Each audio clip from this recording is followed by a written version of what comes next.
See how it goes. All right, Alex. Yep, Lauren. Thanks for doing this, dude. Thanks for having me. Yeah. Heck yeah. We're in Ludington. Yep, Ludington, Michigan. This is where you live now. Yep. Were you always from here? Or? Yeah, born and raised in Ludington. Oh, yeah. After high school, I went to a trade school in Chicago to learn how to work on cars, do automotive repair, maintenance. So I got out for a little while. Bounced around Grand Rapids, Muskegon area with some different jobs, but then ended up back here, yeah. So I've been here most of my life. Wait, what about Chicago stood out to you? Like, how'd you make that? Well, honestly, in high school, I just had to get out of here. Like, I had to get as far from Ludington as I could, and I was determined to, like, I was leaving Ludington. There was bigger and better things for me out in the world, and I was going to go find them, and Chicago was, I guess, where I wanted to go. So, yeah. Being the trade school, I actually got accepted into the school my junior year, because I did a lot with the automotive programs at school, so it was kind of like set since my junior year that I knew what I was doing and where I was going. So it was just the way it was, but yeah. Oh, nice. Okay. Chicago was a good experience and a bad one. Learned some new habits in the big city, but did you? Yeah, but it was a good time. Yeah, that's right. Chicago's where I started picking up harder drugs, cocaine, stuff like that. Yeah. So that was not the best, but overall, honestly, it was a good. I don't know if you'd call it like a soul-searching year or whatever, getting to learn who I am as a person, as a 19-year-old. Yeah. So it was a good year, and it did. The schooling set me up with jobs. So I did follow that career, and I became a good mechanic and had a good, successful career as a mechanic before I moved on to my next one. So it was generally good, but it was a trying year, that's for sure. Yeah. New stuff. New city. Yeah. New things. Yeah. But they started to escalate, or like? Yeah. So I mean, that's like. So by my senior year of high school, I was just full rebellious. I was already drinking every day. By junior year, I was a daily drinker. Vodka. High school? Yeah. Whoa. Yeah. Wow. Yeah, daily drinker by 17. And then it kind of calmed down a little bit into my senior year, and it just kind of matured a little bit, I think. Some of my anger issues started to subside a little bit, but it was already a habit in my life. And then Chicago was when I really started smoking marijuana a lot and found cocaine, meth and crack a little bit, but not too much really. I was a broke college kid, so it came and went. But yeah, so things escalated for me in Chicago. That taste of freedom, being out on my own, my first year as an adult, being able to do whatever I wanted, go wherever I wanted, even though I had already ran away from home a couple times and pretty much doing whatever I wanted towards the end of high school anyway. So yeah, I made just poor choice after poor choice just to satisfy what I wanted in the moment, satisfy the flesh, going after those things, women, drugs, parties. That was just all I cared about. And I just so happened to kind of be getting an education at the same time. Yeah. So Chicago was really just a big party for me. So yeah. What was like the home life? Like what's your parents doing, or? So like in that year or just like high school in general, or just growing up? Maybe even high school too. Like they didn't notice you were drinking? Oh yeah. My dad and I, our relationship is getting a lot better now, but it wasn't for many years. So interesting, growing up, I did have a unique childhood. My dad got me into racing go-karts when I was really little. Ooh. So I was like, imagine like the AJ's Fun Center go-karts, but like super hopped up. Yeah. And yes, I mean, they'd go 60, 80 miles an hour. Some of them. Gosh. So yeah, it was depending on the size of the track, and the length of the straightaway. Oh yeah, you'd be in this tiny little go-kart going close to 100 miles an hour, yeah. Goodness. So we started doing that really young. My dad was into drag racing and circle track racing. He was kind of like a product of the 60s and 70s and just like all about high performance cars and stuff like that. That was his life. He was a machinist and a engine builder and that kind of stuff. But so growing up, I mean, it was amazing. We were traveling the country, we were doing all these cool things, but as I got older and into my like 17 and 18, 19 years old, I was so angry with my dad, and I just kind of looked back at those years like, man, my dad was just my boss all these years. So a lot of that anger that I had that fueled my drinking. When I discovered alcohol at 15, I was such a shy person. I was so quiet, I was shy, I was timid, and then alcohol brought me out of my shell, and that anger that I had towards my dad kind of went away, and I was able to, I had an avenue now for that anger and that pain, but it caused it to build more over time. So my home life wasn't bad. It really wasn't. My dad worked very hard. He had a great job. My mom worked very hard, had a good job. We were well taken care of. My sister, I have an older sister, 2 years older. We were well taken care of. We had everything we needed. So home life wasn't bad. And from the outside looking in, it was great. I was this young race car driver. I had these things going on, but this anger that I had towards my dad was just building and building and building. He was just really controlling. Like dads are, and it was in a shop environment. The safety was really important to make sure that the cars were built well so that I was safe out on the track, that kind of stuff. But he was just really, really controlling, and that just chewed away at me over the years. And I've forgiven my dad a lot. I have so much grace and love in my heart for him now, and our relationship is being restored. But those years were still those years, right? So he would always criticizing and correcting me, right? So it was a constant growing up. So in those teenage years, those pubescent years, right, where we're growing and changing, it was constantly, Alex, you're wrong. Nope, that's wrong. Hold on, stop. You're doing it wrong. You need to do it this way. No, Alex, stop. You're doing it wrong. You need to do it this way. And he was just teaching me. But who I was as a person, I just hit after hit after hit, that I'm always going to be wrong, that I'm never doing anything right in the eyes of my father, right? So that just fueled this pain and this anger. And then I discovered alcohol, and it was just off to the races. Alcoholism was already strong on both sides of my family. My dad got sober when my sister was born. My mom gave him the ultimatum, said, it's your family or the bottle, and that's what it took for him. And he's still sober. He did start drinking again a little bit my senior year. Understandably, I was terrible. I had a big attitude problem. I was running away a lot. I was getting arrested at that time. I had many MIPs, minor in possessions. I think I had 11 of them before I turned 21. Dang. Yeah. Oh my gosh. Arrested for DUI 4 times, 2 of them before I turned 21. So yeah, alcohol was just always around. Yeah. Dang. Yeah.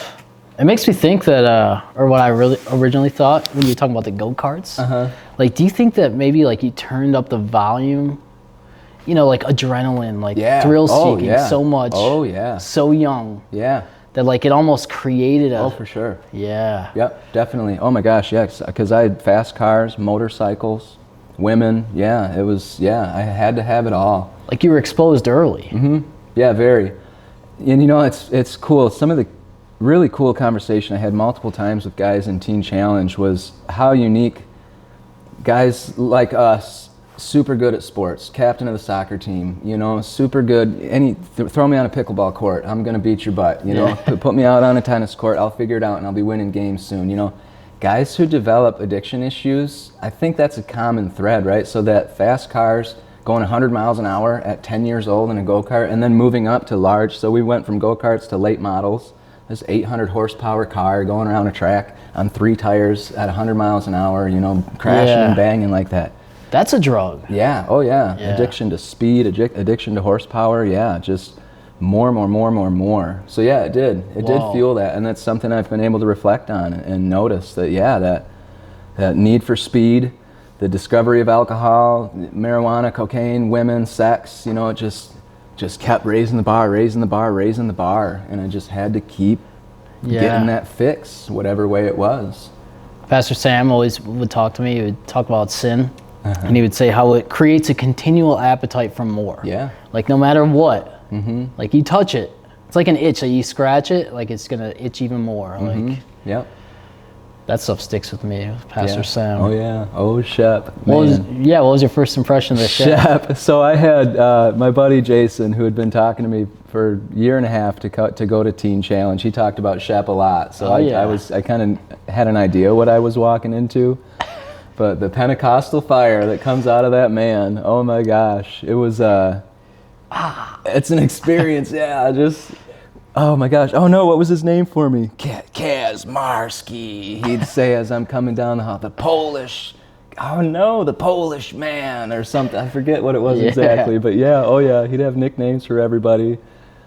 That's awesome. Shep, what I love the most about Shep, and he's getting older, and anybody who knows Shep, he's kind of out there a little bit, but just the wisdom that he had, man. And no matter what I took to him, no matter what question I had for him, his answer came from the Bible. You know? And that stood out to me so much that it's all in there. You know, anything we're seeking for, any problem we're having, and not even just that. You know, sure, you got a problem. Yeah, there's a page you can turn to. If you know you're lusting, there's pages you can turn to. If you're greedy, there's pages you can turn to. But just seeing a man who lived the Word.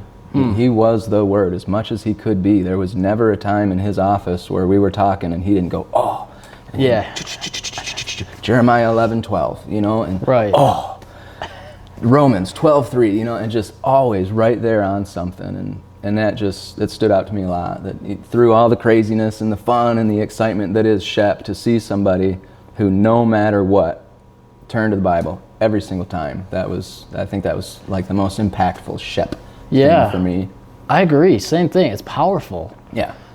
To like, because he walks it, you know, like, talks it too, obviously. Yeah. But it comes from like a real place of like, yeah, that's true. That did stand out to me as well, actually. Yeah. And then seeing a man so devoted, I think he's still living on the grounds, and he's been there for 40 years, close now too, you know. And I used to look at that like, man, like, the pastor you could have been, or you know, at a large church, you know, like we take some worldly perspectives and views on things sometimes, but that man dedicated his life to that place and the men that come through there. What higher honor could there be, you know? So like the worldly perspective might look at Shep and be like, man, like this old man just still hanging out in these dorms with these guys, but are you kidding me? Yeah, this old man is still in these dorms with these guys. He's doing the mission that God set him on, and he's doing it for the 40th year. Like, wow, that's being obedient. What an example. Yeah, God used him as an example in my life for, you know, you have this thought of like, you feel like God wants to use you. And like, it'd be like, oh, in what way? You know, ministry, and like, oh, will I have a church? Will I be like a pastor or whatever? And you realize like, it's got to be broken down to like a one-on-one thing, you know? Sure. And it was like the work that's going to be done is going to be done personally. Yeah. It's not going to be like, but he was the example of that, meaning like, it was relational. It wasn't like something where I would be standing and speaking or something. It's like, he was just such a good example of being okay with where you're at. Yep. Not just okay, but like this is where it's happening, you know? Like, he was content. He was content with where he was. And I think that was an example for us. For sure. Definitely. Yeah, the whole setup there is just kind of like a cool, like, I see it as like a family vibe, you know? Yeah. Like, you know, there's like Greg who works, he's like your uncle, you know, he's kind of there, he's a hard worker, you see him in chapel.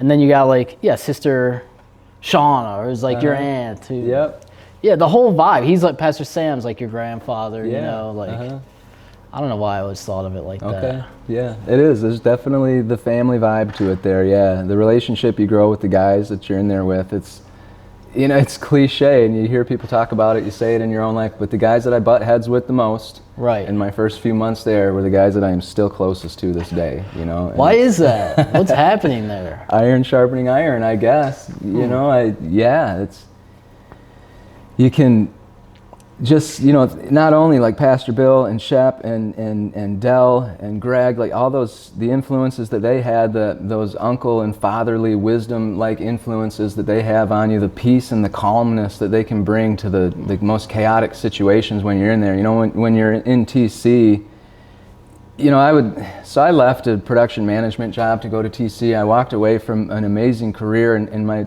first few months there or whatever. Like, some of the stuff just seems so petty, you know. I was used to putting out fires at work that were like, you know, hundreds of thousands of dollars were overspent, you know, like big, you know, in my mind, like these big problems. And then some of the stuff in TC, you know, somebody bumped your shoe line and that caused this huge eruption for 3 days, you know. So some of those petty things, but then to see how, you know, I'd have to take something to Pastor Bill and be like, this is the most petty crap that's going on right now. It's ridiculous. I'm upset. But just his calmness, the Pastor Bill and his calmness, you know, that would get me so much. I'd go in there fired up, just, you know, I'm going to tell you how it should be and all this stuff, and his response would just be slow and calm and loving. Yeah. And it just take it right out of me. You know, Yeah. like, oh, all right, yep, Defenseless. I totally overreacted. Right. Okay, you're doing what I should be doing. So thank you for setting that example. You know, so that influence that you get from the instructors, the pastors, and then the relationships you grow with the guys. You know, those couple of guys that at first, like, there's no way I'm going to do a year with this guy. No way. That now we're still talking, texting at least once a week kind of stuff, you know, and still keeping up with each other, still praying for each other, still battling, some of us, with each other. It's amazing. And it is a family. It is a family.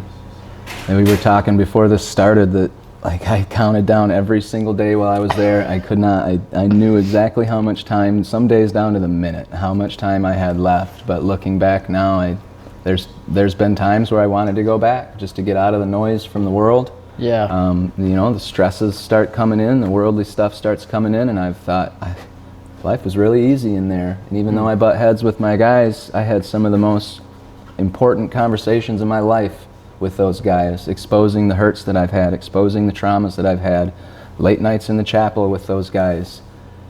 It's incredible. It's incredible. Yeah, it's like digging into your past and like into your life in a godly way, or like a healing way. Like, yeah, like I said, you kind of got to get stuff out of you in a way. Like, I think God has that for us. Like, He like helps us empty ourselves of ourselves. You know. Yeah, like you heard about the Egyptians and like the Israelites, how, you know, God made a way for them to leave Egypt. But the time in the wilderness, like, they had to leave Egypt still. You know, like in a mindset. Right. Yeah. I saw that in my own life. Okay. Yeah. Of like, I'm still doing it now. Like, oh yeah. But now it's some good mixed in with bad, you know, like sanctification, I guess. Yeah. Are you noticing that? Oh, for sure. Yeah. Oh, I'm never going to get it right, you know, on this side of eternity. Right. But those lows are a lot higher now, you know. I'm not digging until I find the bottom. I'm realizing that I'm digging somewhere first, you know. It's